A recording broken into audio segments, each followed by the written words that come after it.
जी बिल्कुल, election commission अब पाकिस्तान में तौहीन इलेक्शन कमीशन और चीफ इलेक्शन कमिश्नर के केस की समाअत हुई है। चेयरमैन तहरीक इंसाफ जो है इमरान खान, फवाद चौधरी और असद उमर को ज़ाती हैसियत में आज इलेक्शन कमीशन के सामने पेश होने का हुक्म दिया गया था इलेक्शन कमीशन की तरफ से, लेकिन तीनों ये लोग हैं इलेक्शन कमीशन के सामने पेश नहीं हुए और इनके जो वकील थे फैसल चौधरी वो पेश हुए और उन्होंने अपने दलाइल दिए। मेंबर इलेक्शन कमीशन ने रिमार्क्स दिए और कहा कि इमरान खान जो है वो साबिक वज़ीर आज़म हैं, उनके ऊपर आइन और कानून का इतलाक ज़्यादा होता है। और जो फैसल चौधरी है उन्होंने जवाब में कहा कि इमरान खान और इलेक्शन कमीशन के दरमियान एतमाद का फुकदान है जिसको बहाल करने की ज़रूरत है। और उन्होंने साथ में ये भी कहा कि इलेक्शन कमीशन के ऊपर अब आवाम का एतमाद जो है वो कम होता जा रहा है। और इससे कबल जो है शोकाज नोटिस जारी किए गए थे इमरान खान को, असद उमर को और फवाद चौधरी को, जिसका जवाब फवाद चौधरी और असद उमर ने जवाब जमा करवा दिया था, लेकिन इलेक्शन कमीशन ने इस जवाब के ऊपर अदम एतमाद का इजहार किया था और उस जवाब को मुस्तरद कर दिया गया था। जबकि इमरान खान की तरफ से जो है तौहीन चीफ इलेक्शन कमिश्नर और इलेक्शन कमीशन के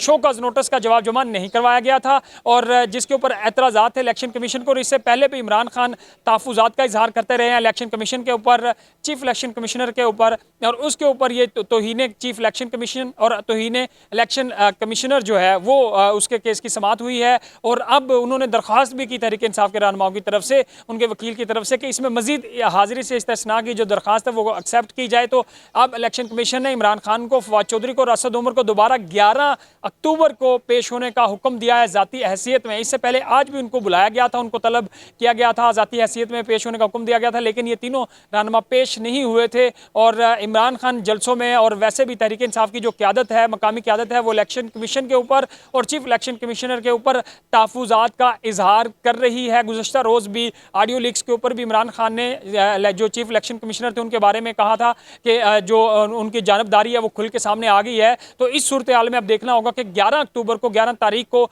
इमरान खान और दीगर जो रहनुमा है फवाद चौधरी, असद उमर, वो इलेक्शन कमीशन के सामने पेश होंगे या नहीं।